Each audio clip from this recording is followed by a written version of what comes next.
I am going to tell you something that will make you uncomfortable. The majority of men, after the age of 45, surrender.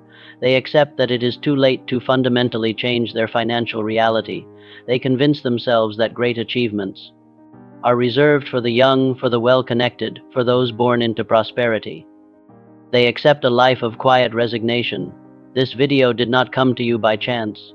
A select group of men exists, a group that, after 45, engineers the most extraordinary transformations of their lives. This is not an accident. It is not luck. It is because they finally understand a fundamental law of power that the young cannot yet grasp. They have discovered that their circumstances are not a life sentence but a battlefield. Have you ever asked yourself why some men at 50, 55, or even 60 build more wealth and power than in their entire previous lives combined, while others, with the same opportunities, remain stagnant, trapped in the amber of their past?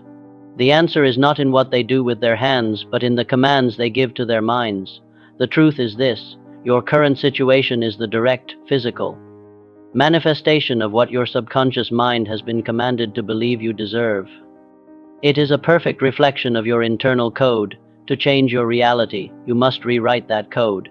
If you are ready to receive this new programming, subscribe to this channel now. Consider it your first act of command. Your mind is a plot of fertile soil. It does not judge. It does not have a preference for good or evil, for strength or weakness. It has only one function: to grow whatever seed you plant within it. It will cultivate a seed of doubt with the same impersonal efficiency as it will cultivate a seed of absolute certainty. This is not a metaphor. It is a fundamental law of your own nature. For years, you have allowed the world to throw its seeds into your mind. Seeds of limitation from your past, seeds of fear from the news, seeds of doubt from those who have already surrendered. You have mistaken these random plantings for your own identity. You have looked at the garden of weeds that has grown and believed, "This is who I am." This is a lie. Your identity is not the weeds. Your identity is the gardener, the one who holds the power to uproot and to plant. The moment you grasp this truth, the entire dynamic of your life shifts. You cease to be a passive recipient of circumstance and become the active commander of your mental landscape. You are the sole authority. The difference between the man who is crushed by life and the man who builds an empire from its rubble is this single realization: the weak man allows his mind to be a public dumping ground. The powerful man posts a guard at the gate of his thoughts and permits entry only to the seeds that align with his ultimate vision. He understands that every thought is a command, every repeated idea a program being installed. He treats his mind not as a space for recreation in which to entertain any passing notion, but as a command center, a sacred workshop where his future is being meticulously forged. This is the first and most critical law you must master. Your mission, starting now, is to seize control of this sacred ground, to stand guard at the gate of your mind and to consciously, deliberately, and ruthlessly choose the seeds you will allow to take root. This is not a suggestion. It is your primary duty as the architect of your own soul. You will stop allowing stray thoughts of weakness and failure to nest in your consciousness. You will treat every negative, self-defeating idea as a trespasser, an enemy spy to be captured and ejected immediately. Your mind is now sovereign territory under new command. Your command, let's be clear, what you have been calling desire is a pale imitation. It is a weak, passive wanting.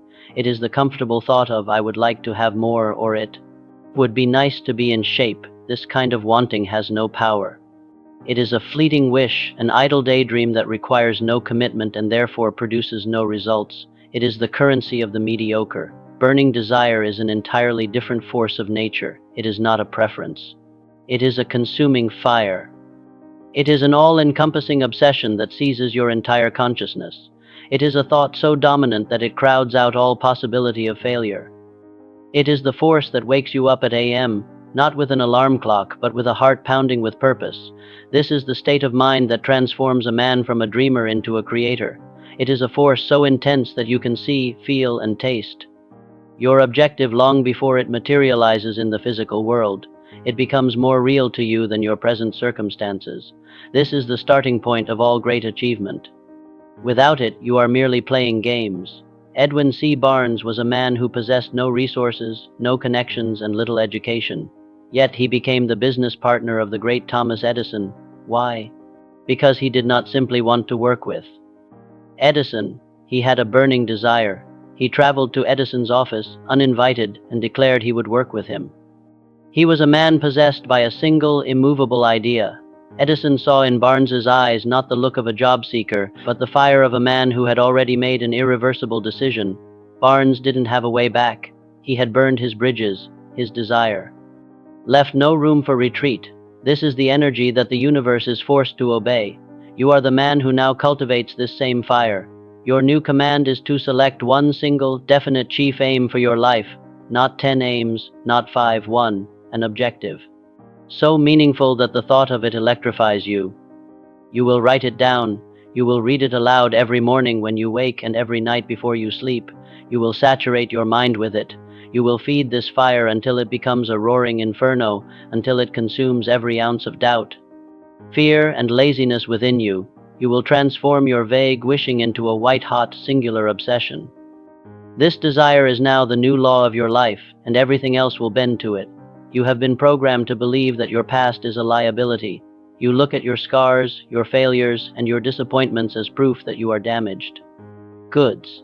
You believe that the pain you have endured after the age of 40 is a sign of decay. This is a slave's mentality. I am here to tell you that your pain is your single greatest asset. It is a weapon the young do not yet possess. A young man does not truly know what he wants to avoid. He has not yet felt the soul-crushing weight of a life half-lived. He has not stared into the abyss of mediocrity for years on end. You have. You have felt the sting of regret, the ache of potential unrealized, the slow erosion of your spirit. You know the enemy intimately. This pain, which you have been trying to numb and escape, is the most potent fuel for your transformation. It is the compressed energy of a decade of dissatisfaction. If you have the courage to stop running from it and instead channel it, you can unleash a force that is unstoppable. The memory of that pain will drive you when motivation fails. Your mission is not to forget your past, but to weaponize it. Every time you feel the temptation to quit, to procrastinate, to settle, you will consciously summon the memory of that pain. You will remember exactly how it felt to be weak, to be stuck, to be a spectator in your own life. You will let that feeling of disgust propel you forward. You are the alchemist who transforms the lead of past suffering into the gold of future power. You will no longer see your scars as marks of shame, but as the battle honors of a warrior who has survived. They are the proof that you can endure. They are the foundation upon which you will build your new fortress of self. Take a piece of paper.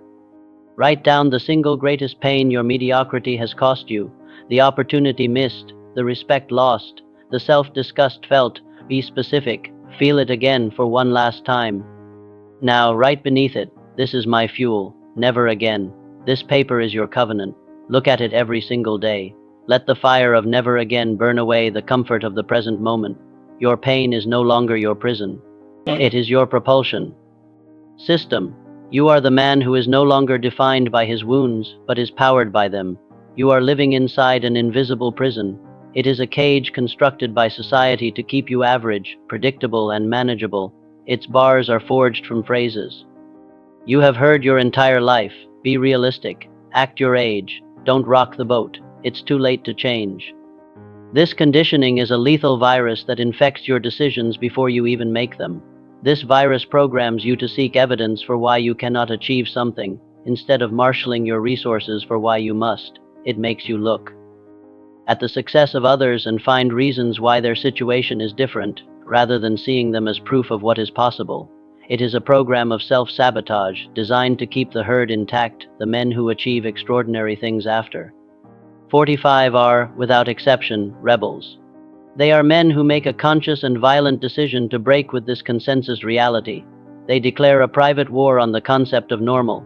They choose to ignore what is expected of a man their age and instead listen to the demands of their own soul. This rebellion is not a one-time event. It is a daily discipline. It is the act of consciously rejecting the thoughts and opinions of the surrendered masses. It is unplugging yourself from the matrix of mediocrity. You must become a traitor to the kingdom of the average. Your loyalty is now to your own potential and to nothing else. You are the man who questions every limiting belief. When you hear the voice in your head say, "That's impossible," you will immediately challenge it with the question, says who? And by what authority?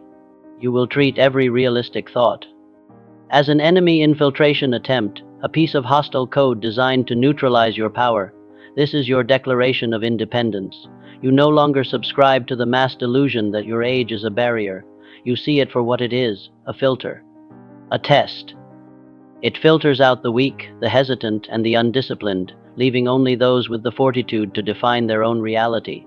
You are now part of that select group. Your mind is a sovereign nation. You are its sole ruler. Today, you sign the decree that no foreign law, no external opinion, and no suggestion of limitation will have any power within your borders. You will build your own culture, your own standards, and your own laws. Your new law is relentless expansion. Here is one of the most powerful secrets of mental engineering. Your subconscious mind, the vast and powerful operating system that runs your life, cannot tell the difference between a real experience and an experience that is vividly and repeatedly imagined. This is not a theory, it is a neurological fact. And it is the key to your reprogramming. This means you can install a new past and a new future into your mind. You can literally command your subconscious to begin operating as if your success were already a foregone conclusion. Most men allow their imagination to be a theater for worry and failure. You will now turn it into a military-grade simulator for victory. The method is precise and non-negotiable. Every night for the 10 minutes before you fall asleep, you will close your eyes and you will live in the reality of your accomplished goal, not as a vague dream, but with crystalline sensory detail. What does your new office feel like? What is the scent of the leather in your new car? How does your body move with this new confidence? Feel the emotions, the profound calm of financial security, the pride of looking at what you have built, the unshakable self-respect. Your subconscious mind does not respond to words or pictures. It responds to feeling. You must generate the feeling of the reality you wish to create, and you must do it with such intensity that it feels more real than your current life. Then, every morning for the 10 minutes after you wake up, before you check your phone, before you allow the problems of the day to infect your mind, you will run the simulation again. You will start your day by baptizing your mind in the waters of victory. You are sending a clear, consistent command to your internal operating system. This twice-daily ritual is your work. It is more important than your emails, your meetings, or your tasks, because this ritual is what shapes the man who performs those tasks. You are not fantasizing. You are giving your subconscious mind its marching orders. You are showing it the blueprint of the man it must now construct. This is how you build the neurological architecture of success before the success has physically manifested.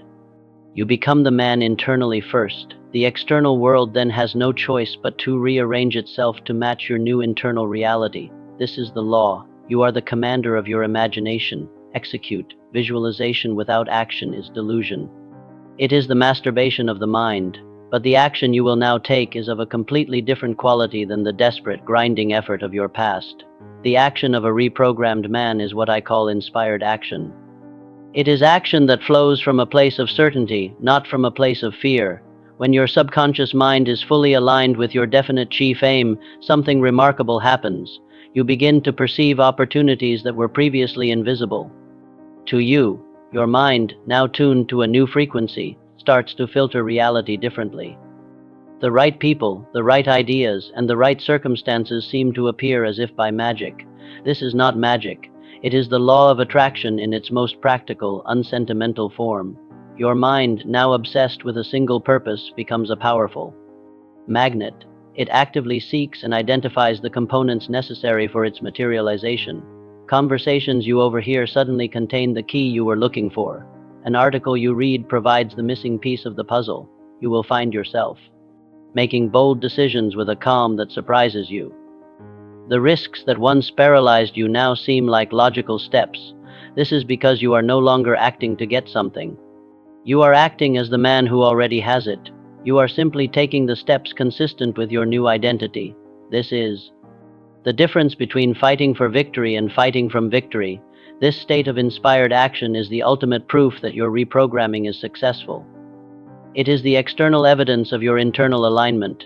You will move with a new efficiency and a new power. Your work will be imbued with a sense of purpose that is palpable to others. You will become a force of nature. Do not wait for a perfect plan. A perfect plan is the excuse of the coward. Your job is to immerse yourself in the visualization, to saturate your mind with the feeling of your accomplished goal. Then you must act on the first impulse, the first opportunity that presents itself in alignment with that goal. The universe rewards speed and decision. Hesitation is a signal of doubt, and it demagnetizes your mind. When the opportunity appears, you will act immediately and decisively. You are a weapon that has been aimed. When the target appears in your sights, you fire. This is inspired action. This is your new mode of operation. The final component that locks all other principles into place is the power of a definitive decision. Most men live their lives in the great twilight of maybe, I'll try, and we'll see. These are not decisions. They are postponements. They are elaborate forms of self-deception that guarantee failure. They keep you in a state of permanent limbo. A definitive decision is a clean, surgical cut. It is the act of closing off all other possibilities and committing every ounce of your being to a single course of action. It is when you tell yourself, this is going to happen, and I will pay any price, overcome any obstacle, and bear any burden until it does. It is the moment you burn your ships and destroy all avenues of retreat, when you make a decision of this magnitude. Something changes in the unseen world. Your energy shifts. Your subconscious mind receives its clearest, most powerful command. It understands finally that this is not a drill. It mobilizes all of its vast resources to make your decision a reality.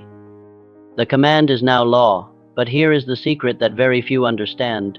Every definitive decision must be accompanied by a clear understanding of the price you are willing to pay. Everything has a price. Success is not free.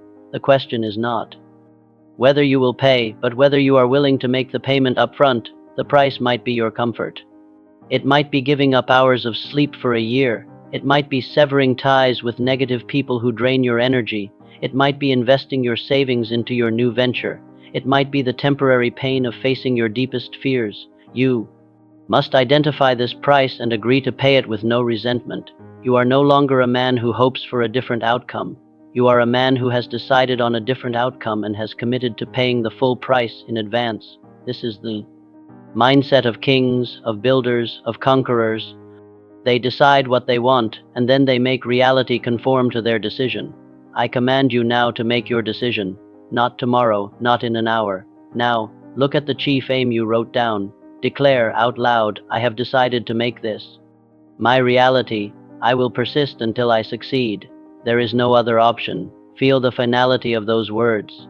Feel the gates of retreat clanging shut behind you. This decision is your coronation. It is the moment you stop being a subject of your circumstances and become the sovereign of your life. You are no longer asking for permission. You are issuing a decree, and your entire world, seen and unseen, will now begin to reorganize itself around this new, unshakable law. Arthur was 48 years old. For 2 decades, he had been a project manager, a reliable cog in the corporate machine. He knew the systems, he managed the teams, and he delivered on time. But he felt the ground shifting beneath his feet. The language of his industry was changing. Filled with agile sprints and disruptive tech he barely understood, he felt like a relic. His world was a landscape of quiet dread. He would sit in meetings, smiling and nodding, while a cold fear coiled in his stomach. The younger executives spoke with a confident jargon that felt alien to him. He was a man playing a role, and he was forgetting his lines. The certainty he once had was eroding, replaced by the gnawing doubt of his own obsolescence. The inevitable day arrived, disguised as a Tuesday morning meeting. The words were sterile, corporate speak for execution. Restructuring, redundancy, new strategic direction. He was being let go. A 20-year career erased by a 5-minute conversation with a man half his age. The handshake felt like an electric shock. He walked out of the building into the afternoon sun, a box of personal effects in his hands. But the box was light. The real weight was the crushing, suffocating invisibility he now felt. He was no longer Arthur, the senior project manager. He was just a man, almost 50, with a mortgage, a family, and a skill set that had just been declared expired. That night he sat in his study, staring at the wall. The silence in the house was a roaring accusation. He felt the full force of his failure. It wasn't just losing a job. It was the confirmation of his deepest fear. He was obsolete. He was replaceable. The life he had so carefully constructed was a house of cards, and a single gust of wind had blown it all away. This was his ground zero. The point of absolute collapse. He felt a despair so profound it was almost peaceful. There was nothing left to pretend. He was a man stripped of his title, his income, and his identity.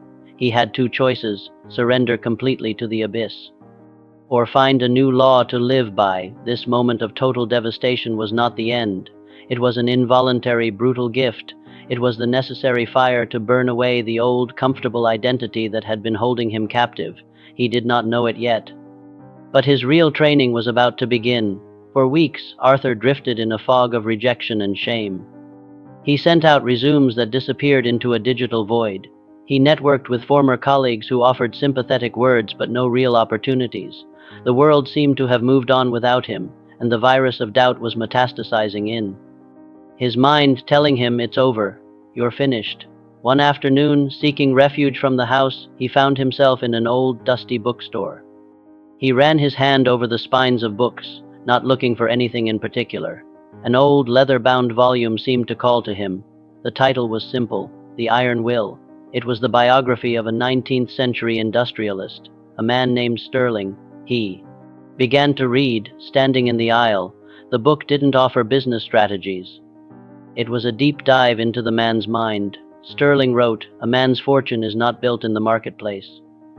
It is forged in the silent workshop of his own consciousness. The outer world is but a mirror to the inner architecture. Before you build an empire, you must first become an emperor in your own mind." Those words struck Arthur like a bolt of lightning. He had spent his life managing external projects, but he had never once considered managing his internal state as a project. He bought the book. That night, he didn't just read it. He devoured it. He dissected Sterling's core principle, the disciplined daily visualization of a desired outcome, until it felt more real than reality itself. It felt absurd, too simple. But his current methods had led to ruin. He had nothing to lose. He decided to conduct an experiment. His goal: to become a sought-after independent consultant, advising companies on complex logistical problems. He wrote this goal on an index card. He decided on a specific income, $20,000 a month. He began the ritual. 10 minutes every night, 10 minutes every morning. He didn't just see himself as a consultant. He became him. He felt the weight of the high-quality pen in his hand as he signed a contract. He heard the respect in a CEO's voice. He felt the calm confidence of a man whose expertise was undeniable and highly valued. A week later, a former junior colleague, someone he had mentored years ago, called him out of the blue. "Arthur, we have a massive supply chain problem on this new project. The young guys are great with software, but they don't understand the physical realities. We're stuck. Could I just buy you lunch and pick your brain?" Before, the old Arthur would have hesitated. But the new Arthur, the one from the visualization, recognized the signal. This was inspired action. "Lunch is unnecessary," Arthur said, his voice steady. "My consulting rate is $300 per hour. I am available tomorrow at 10 a.m. The first contract was a small victory, a single drop of rain in a vast desert. It paid for a month's mortgage, but it was temporary. The initial euphoria quickly faded, replaced by the stark reality of his situation. He was no longer on a predictable payroll. He was a hunter, and some weeks, the hunt yielded nothing. The fear returned, whispering its old, poisonous lies. There were weeks when the phone didn't ring. He sent out proposals that were met with silence. The savings account, his safety net, began to dwindle at an alarming rate. The old Arthur, the one conditioned for security, screamed at him to give up, to find any stable job, even a lesser one. The doubt was a physical presence, a cold dread that sat with him in his office. This was the trial by fire. This was the moment the universe tests the conviction of a man's decision. It asks, did you truly mean it? Or were you just pretending? Many men break here. They retreat to the familiar comfort of a smaller life. They prove that their decision was not, in fact, definitive. One particularly bleak afternoon, after a promising lead fell through, Arthur was on the verge of surrender. He looked at his face in the mirror and saw the tired, defeated man from the day he was fired. He thought, this is a fool's errand. Sterling was a giant. I am just a man. The temptation to quit was overwhelming. It felt like a sweet release. But Then he remembered the contract he had made with himself. He remembered the feeling of power during his visualizations. He was at a fork in the road. To give up now would be to admit that his old weak self was his true self. It would be the ultimate act of self-betrayal. A cold rage began to build in him, a rage against his own weakness. That night he didn't just do his visualization ritual. He waged war. He doubled down. He didn't just see his success. He commanded it. He walked through his house, speaking his affirmations aloud, his voice echoing in the quiet rooms. I am a magnet for opportunity. I am a master of logistics. My value is immense. My success is inevitable. He was no longer asking. He was declaring. He decided that this period of silence was not a sign of failure, but a necessary period of forging. It was burning away the last remnants of his need for external validation. He had to learn to operate from a place of pure internal certainty, regardless of the feedback from the outside world. This was the final brutal lesson. The shift happened not with a thunderclap, but with a quiet click. A month after his trial by fire, Arthur received an email. It was from a mid-sized manufacturing firm that was struggling with international shipping delays. They had gotten his name from the junior colleague he had first helped. The problem was complex, messy, and urgent. It was exactly the kind of challenge he was built for. He walked into their boardroom not as a man looking for a job, but as a specialist arriving to solve a crisis. His internal work, the relentless programming, had changed his very presence. He didn't project neediness. He projected calm authority. He listened to their problems, and instead of offering a quick fix, he diagnosed the systemic flaws with surgical precision. He laid out a 3-phase plan on their whiteboard, not with the hesitant language of a supplicant, but with the clear, concise commands of a field general. He didn't tell them what he thought they should do.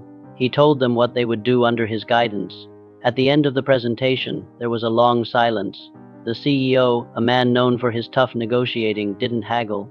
He simply looked at Arthur and asked, "How soon can you start, and what is your retainer?" The number Arthur had been visualizing for months, the one that had seemed impossible, came out of his mouth without a tremor. The CEO nodded. "Done. Send us the contract." That contract was the tipping point.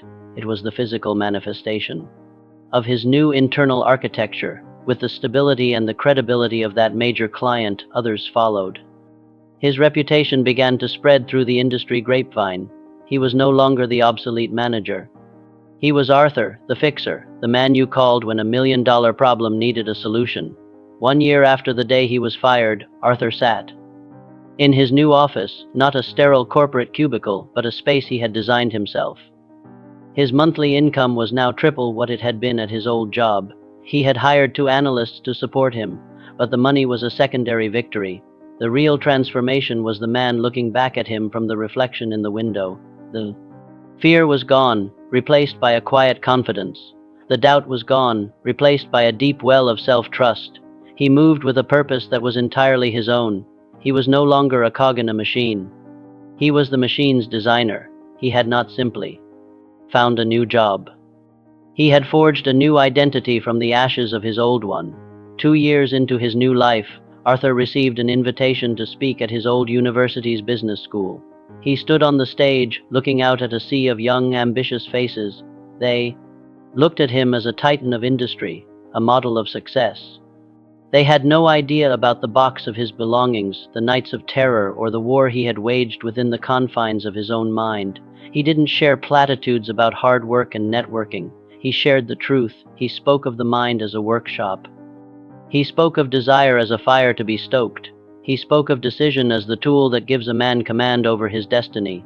He told them that their most important work would not be on a spreadsheet, but in the silent space between their own ears. After the talk, a young man approached him, his eyes filled with a familiar mix of ambition and fear. "Sir," he said, "it feels like you were speaking directly to me. But how do you start when the doubt is so strong?" Arthur looked at him and saw a ghost of his former self. He placed a hand on the young man's shoulder. "You don't fight the doubt," Arthur said, his voice calm and low. "You starve it. You choose one single powerful thought, and you feed it all of your energy every single day until there is no room left for anything else. The doubt doesn't die in a battle. It dies of neglect." In that moment, the cycle was complete. The student had become the master. The story of Arthur is not a special case. It is a demonstration of a law. Prosperity after 45 or at any age is not a matter of chance or circumstance. It arrives when a man finally decides to stop being a victim of his own mental programming and becomes its ruthless, deliberate architect. It is a result of an internal war, fought and won. The opportunities you seek have always been there. The power you crave is already inside you, but they are dormant, waiting for the command of a decisive mind to awaken them. They are waiting for you to stop negotiating with your weakness and to start issuing decrees to your strength. This is the final truth. The question is not whether you can change your life. The question that this moment demands of you is, when will you decide? 2. When will you finally declare that enough is enough and that the man you were yesterday is no longer acceptable? The power is, and always has been, in your decision. Your mission does not end with this video. It begins now. This briefing is your daily training manual. Return to it every morning. Let these words be the fire that forges your day. Install this code until it becomes your automatic response to every challenge. This is your new ritual. Comment below with this declaration. My will is law. This is not for me. This is for you. It is the first seal on your new contract with yourself. Now find one other man who is fighting his own war in silence. Share this briefing with him, not as a video but as a weapon. Tell him it is time to report for his own training. Now go execute.